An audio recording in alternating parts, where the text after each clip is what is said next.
소울 스토리타임에 오신 것을 환영합니다. 오늘은 신카이 마코토의 스즈메를 들어보겠습니다. 모험과 자기 발견의 이야기입니다. 지금 시작합니다. 장 -4부-2 정원 같은 방. 말차처럼 짙은 녹색을 띤 강변을 한참 걸어 커다란 고등학교 옆 언덕길을 올라 조용한 주택가를 한참 걸으니 목적지인 한 가게가 있었다. 상상했던 것과는 조금 다른 내 고향에도 있을 법한 고즈넉한 편의점이었다. 주택가 한 모퉁이에 있는 3층짜리 빌딩의 1층으로 입구 주위에 놓인 화분 몇 개에서는 차도를 방해할 정도로 풀과 꽃이 무성하게 피어있고 문 위에 달린 전국 체인점의 파란 로고 마크에는 2층 베란다에서 늘어진 식물이 당당히 뒤덮고 있다. 사소한 부분까지는 전혀 신경 쓰지 않는다는 듯한 대범한 태도가 건물 전체에서 풍겨나왔다. 자동문을 통과하자 낯익은 방문벨이 너무나 크게 울렸다. 쓱 훑어봤는데 가게에 손님은 없는 듯했다. 죄송합니다. 계산대 안쪽에 웅크리고 앉아 작업 중인 여성 점원의 등에 대고 조심스럽게 말을 걸었다. 네. 고개를 든 점원은 또렷한 이목구비를 지녔고 가슴에 캐럴이라는 명찰을 달고 있었다. 저는 이와토라고 하는데요. 네. 조금 전에 전화로. 네. 아니. 의아한 눈빛으로 물끄러미 나를 바라봤다. 소타씨, 이거 어쩌면 좋아요. 내 생각을 텔레파시로 보내면서 등에 맨 가방을 꽉 잡았다. 그렇다고 해서 여기서 대답할 수는 없는 노릇일 테니 일단 물러날까 생각하던 참에 네, 라며 가게 안쪽에서 목소리가 울렸다. 네. 당신이 소타시 친척인가요? 들었어요. 샌들을 딱딱 울리며 나온 사람은 백발의 버섯 모양 머리를 한 몸집이 조그만 할머니였다. 캐럴 씨와 똑같은 파란색 줄무늬 유니폼 차림으로 가슴에 오기누라는 명찰을 달고 있다. 여기 소타시 방 열쇠요. 301호실이랍니다. 그렇게 말하며 내게 열쇠를 건넸다. 그러니까 이 사람이 소타씨가 말한 집주인이라는 소리다. 친척, 캐럴 씨가 집주인에게 묻자 집주인은 영어처럼 들리는 말로 뭐라고 대답했다. 그 말을 들은 캐럴 씨가 환히 웃으며 나를 봤다. 그는 언제 여행에서 돌아와요? 죄송해요. 그건 저도 잘 몰라서요. 빨리 돌아왔으면 좋겠네. 집주인 할머니가 너무 적적하다는 듯 말하자 캐럴 씨가 스위트나 큐트 같은 가끔 알아들을 수 있는 단어를 내뱉었고 정말 잘생겼지 라며 집주인 할머니가 황홀한 표정으로 말했다. 참, 인기 많으시네. 등에 맨 가방을 더 꽉 잡았다. 감사합니다. 고개 숙여 인사를 건넸다. 가게를 나가 왼쪽에 계단이 있어요. 편히 지내요. 집주인 할머니는 얼굴 옆에서 살살 손을 흔들며 말했다.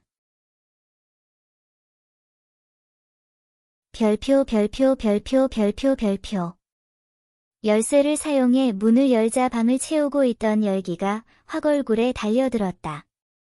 뒤이어 학교 도서관 같은 냄새가 나고 그 다음 비누와 세제 같은 생활 냄새가 나더니 마지막에는 낯선 외국 마을에서나 날 법한 세련된 냄새가 슬쩍 코를 스쳤다. 어른의 향기로구나. 들어와. 가방에서 얼굴을 내민 소타씨가 권해 깊이가 30cm 정도밖에 안 되는 좁은 현관에서 신발을 벗고 방으로 들어갔다. 바로 이어진 부엌은 방이라기보다는 넓은 복도라고 해야 할 크기였다. 그 끝에 4평 정도의 어두컴컴한 공간이 있었다. 살짝 숨을 흘렸다. 커튼 틈으로 들어오는 바깥의 빛을 통해 어슴풀에 드러난 방은 벽도 바닥도 책으로 뒤덮여 있었다. 다다미에는 두꺼운 고서가 쌓여 있어서 마치 대학 연구실, 실제로 가본 적은 없으나 같은 뭔가 전문가를 위한 공간 같았다. 책들 사이에 끼어 쇼와 시대문호가 사용했을 법한 낮은 책상과 동그란 찻상, 그리고 커다란 책장이 셋이나 있었다. 방 한쪽 구석에 IKEA 스타일의 철제 책상과 그와 비슷한 파이프 침대가 있고 그 주위의 책만은 대학생답게 컬러풀했다. 덥지? 창문 좀 열래? 아, 응. 커튼을 열자 기울기 시작한 오후, 햇살이 방을 눈부시게 덧칠했다. 창을 여니 기분 좋은 바람이 들어왔다. 스포츠 가방을 바닥에 놓고 모자를 벗어 가방 위에 놓았다. 환해진 방을 둘러보며 어쩐지 조그만 정원 같다고 생각했다. 온통 많은 물건으로 뒤덮여 있는데 이상하게도 지저분한 인상은 없다. 식물처럼 자연스럽고 자유롭게 물건들이 놓여 있다. 스즈메, 소타씨가 책장 앞에서 이쪽을 보며 말했다. 조사하고 싶은 게 좀 있어? 이 책장 위에 종이 상자가 있지? 응. 꺼내줄래? 응. 책장 앞에 서서 손을 뻗었으나 너무 높아 손이 닿지 않았다. 발도둥했으나 소용없었다. 영차, 소타시 위에 올라섰다. 내 아래에서 다리가 3개인 어린이용 의자가 내 몸무게를 견디려고 황급히 용을 쓰고 있었다. 손이 상자에 닿았다. 꽤 무겁다. 문득 이 상황이 우스워져 싱글대기 시작했다. 상자를 들고 하나, 둘, 그 자리에서 제자리 걸음했다. 편의점을 나와 내가 소타씨, 인기인이네요 라고 하자 그렇지도 않아 라며 새침하게 대답한 미남의 목소리가 생각났다. 하나, 둘, 발밑을 보며 웃으면서 말했다. 소타씨, 이렇게 밟아도 괜찮아요? 올라가기 전에 물어. 발밑에서 의자가 아등바등 몸부림쳤다. 꺄악, 소리를 지르며 실컷 웃었다. 별표. 종이 상자 안에도 책으로 가득했다. 소타씨가 열라고 지시한 책은 토지시의 비전 초록이라고 적힌 고서였다. 사진으로만 본 거칠거칠한 전통 종이를 끈으로 묶은 책이었다. 당장이라도 무너져 내릴 듯한 낡은 전통 종이가 찢어지지 않도록 조심스럽게 페이지를 펼쳤다. 펼친 페이지 양쪽 모두에 그림이 잔뜩 그려져 있다. 순간 온몸에 소름이 확 돋았다. 분화하는 그림이었다. 마을과 사는 검은 묵으로, 산에서 뿜어져 나오는 불꽃은 새빨간 물감으로 그려져 있다. 하늘의 거대한 강물처럼 구불구불 일렁이는 붉은색은 내가 봤던 형태를 빼닮아 있다. 이거, 미미즈? 맞아, 소타씨가 그림을 보며 대답했다. 자세히 보니 불꽃이 분화구에서가 아니라 산 정상의 도리에서 뿜어져 나오고 있다. 그렇다면 이게 뒷문인가? 그림 끝에 덴메이 3년 12일이라고 내가 읽을 수 있는 글자가 있다. 에도 시대. 소타시의 지시에 따라 다음 페이지를 넘겼다. 1783년. 용 그림이었다. 구불거리는 기다란 몸 사이사이로 산과 마을과 호수가 그려져 있어 용과 땅이 하나인 듯한 인상을 받았다. 그 끝과 끝, 머리와 꼬리 각각의 거대한 검처럼 보이는 게 찔려 있다. 이게 요석이야. 서쪽 기둥과 동쪽 기둥이지. 그렇게 말하면서 의자 다리가 그 2개를 순서대로 가리켰다. 아니, 요석이라는 게? 맞아. 2개야. 아, 그러면 고양이가 한 마리 더 있다고요?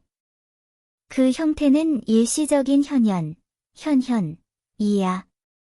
그가 낮은 목소리로 말했다.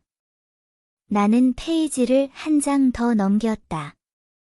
양쪽 페이지의 비석과 그곳에 기도를 바치는 군중이 그려져 있다. 두 비석에는 붉은 문자로 요석이라고 적혀 있다. 산에서 수행하는 사람 같은 행색의 몇 사람이 그 돌을 땅에 묻으려 하는 듯 했다.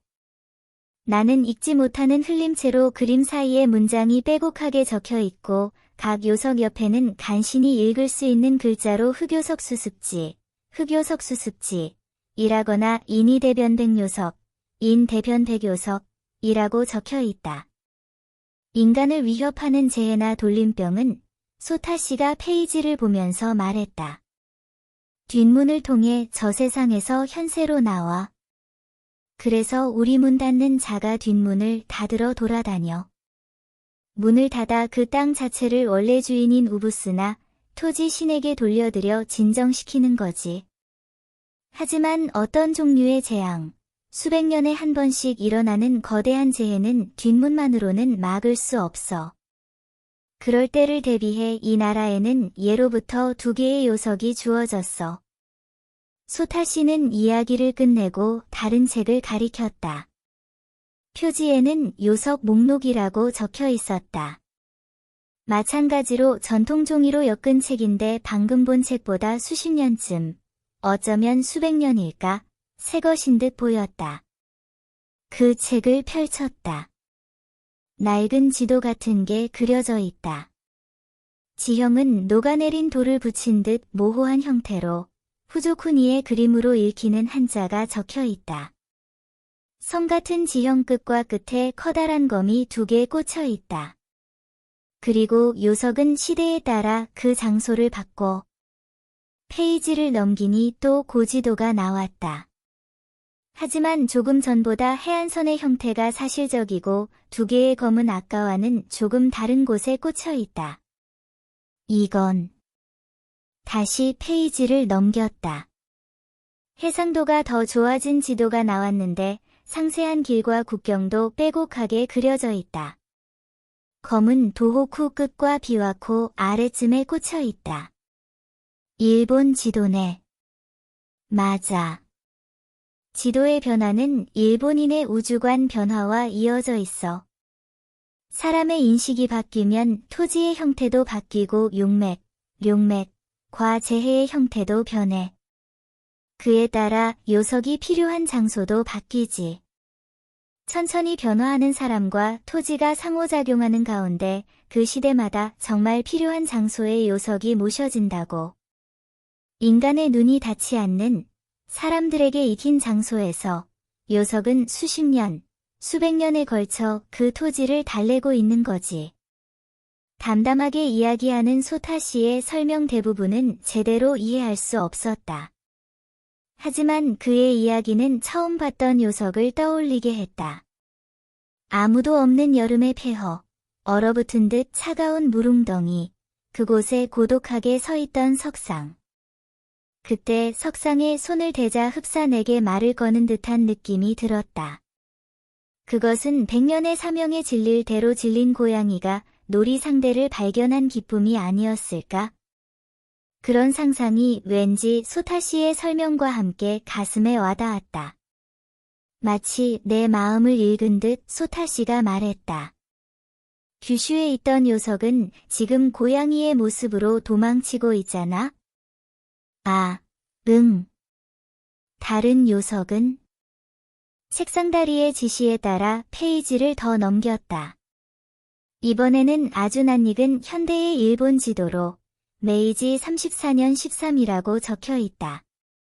소타시가 가리킨 곳을 보니 간토의 검 모양을 한 비석이 그려져 있다. 1901년. 도쿄. 맞아. 도쿄에 있어. 지금도 미미즈의 머리를 누르고 있지. 내가 알고 싶은 건 그 구체적인 장소야. 요석은 지금 도쿄 어디에 있을까? 내 기억으로는 어디에도 적혀 있지 않았고 아무도 가르쳐 주지 않았어. 하지만 여기 있는 책 어딘가에 그 기록이 있을지 몰라. 의자에 재촉을 받아 페이지를 계속 넘겼다. 다 넘기면 다른 책을 펼쳤다. 전혀 읽을 수 없는 흘림체를 소타시는 척척 훑어봤다. 읽으면서 무겁게 말했다. 도쿄의 요석이 있는 자리에는 거대한 뒷문도 있대. 100년 전에 한 번 연료간토 일대에 커다란 재해를 일으키고 당시 문 닫는 자에 의해 닫혔다고 해. 도쿄의 뒷문. 어쩌면 목소리가 더 낮아졌다. 다이지는 그 문을 다시 열려는 것일지 몰라. 우리를 우롱하며 놀고 있다면 앞질러 막아야 해. 창으로 바람과 함께 끊임없이 비행기 소리가 들어왔다. 이렇게 자주 비행기가 뜬다는 사실에 놀랐다. 그 제트 엔진 소리 틈틈이 오토바이 소리, 구급차 소리, 이불 터는 소리, 하굣길에 한껏 신이 난 아이들 목소리, 쩔걱쩔걱, 멀리서 전차 지나가는 소리가 났다. 새가 지저귀고 멀지 않은 곳에서 누군가가 누군가와 수다를 떨고 있다. 누군가가 세탁기를 돌리고 있다. 수만 대의 차가 어울려내는 낮은 소리가 끊이지 않고 계속 울렸다. 방대한 수의 생활이 이곳에 있음을 새삼 깨닫는다. 이 거대한 거리 어딘가에 낡은 석상인지 비석인지가 오롯이 서 있는 모습이 좀처럼 상상되지 않았다. 내가 넘기는 책은 전통 종이를 엮어 만든 책에서 낡은 대학 노트로 바뀌었고 글자는 붓에서 만년필로 바뀌며 필적도 달라졌다. 지금 펼치고 있는 책은 다이쇼 시기 14의 일기 같다. 가타카나가 섞인 달필은 내게는 여전히 읽기 힘든 글씨였다. 14 1912에서 26년. 틀렸어. 종이 상자 속에 있던 책의 모든 페이지를 넘긴 뒤 소타시가 한숨을 섞어 말했다. 일기에 비슷한 기록이 있는데 중요한 부분을 검게 칠해놨어. 확실히 펼쳐진 페이지 몇 군데가 검은 묵으로 칠해져 있다. 조금이라도 도움이 될까 싶어 열심히 살펴봤으나 검게 칠해진 부분 앞뒤로 9월 초하루 토요일 맑음, 이른 아침 당직이 알림, 오전 8시, 해가 나오지 않고 신이 나타남이라는 뜻의 글자만 읽을 수 있었다. 그렇군. 내가 말해봤다. 알겠어. 소타씨가 놀라 물었다. 미안해요. 그냥 말해봤어요. 소타씨가 씁쓸하게 웃었다. 할아버지에게 물어보는 수밖에 없겠네. 네. 이 일기는 할아버지의 스승님이 쓰셨어. 할아버지? 응, 나를 키워준 분이야. 근처에 입원해 계셔. 소타씨는 대답하고 다시 책으로 눈길을 떨구고 조그맣게 말했다. 이런 모습을 보여 실망을 안겨드리고 싶지 않은데. 그 등은 완전히 피로에 지친 듯 보였다. 할아버지도 토지씨가 아니었을까 하고 생각했다. 그러면 처음부터 할아버지를 만나러 갔으면 됐을 텐데. 게다가 할아버지라면 실망하기보다 손자를 걱정하지 않을까? 힘이 되어주지 않을까? 혹시 그렇게 하지 못하는 사정이 따로 있나? 이런저런 생각에 잠겨 있는데 갑자기 누가 문을 격렬하게 두드렸다.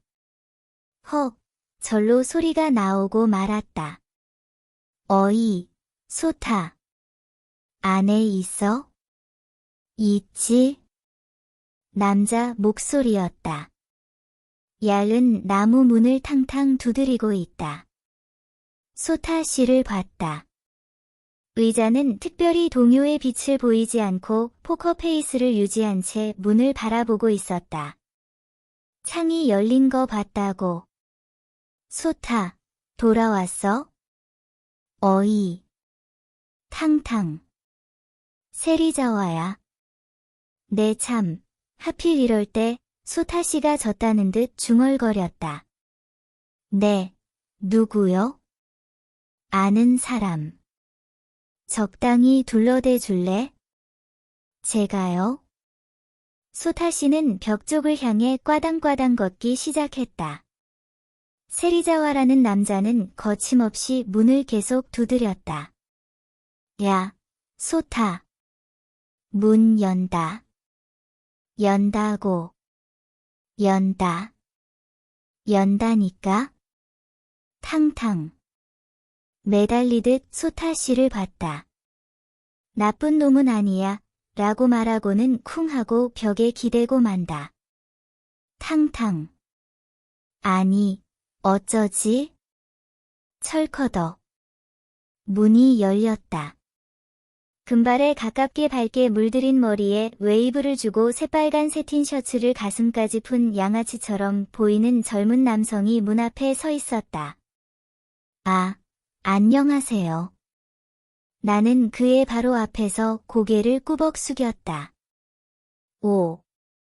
아. 세리자와가 놀란 표정으로 나를 봤다. 어떻게든 이 상황을 넘겨야 한다. 당신 누구야? 아, 여동생입니다. 응. 녀석에게 여동생이 있었나? 아니, 동생이나 마찬가지인 사이. 사촌이에요. 뭐라고? 치켜올라가 차가워 보이는 눈매가 세련된 동그란 안경 속에서 의심스럽다는 듯 가늘어졌다. 이런. 아, 세리자와 씨 되시죠? 응. 소타 오빠에게 말씀 많이 들었어요. 안경 속의 날카로운 가시가 확연히 약해졌다.